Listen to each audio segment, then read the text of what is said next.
अस्सलाम वालेकुम सब दोस्तों से। सूरज को ग्रीन लग चुका है। हम आपको वीडियो दिखाते हैं। थोड़े से बादल भी हैं। यहाँ पर सूरज है, यहाँ पर बादल बने हुए हैं। यहाँ पर सूरज को ग्रीन लग चुका है मुकम्मल तौर पर। अभी आपको वीडियो भी यहाँ पर सूरज को जहाँ ग्रीन लगा आपको दिखाई नहीं दे रही। ये देखा रेड है, लेकिन कैमरे की वजह से जो है वो वाइट दिखाई दे रहा है। वो साइड पर आप देख रहे हैं बादलों के साथ। ये देखा बादल है, बादलों के साथ देखा है। ये देखा ऊपर भी रेड है,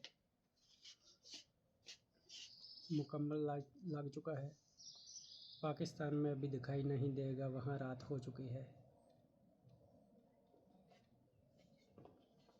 ये देखा इधर, वो देखा है।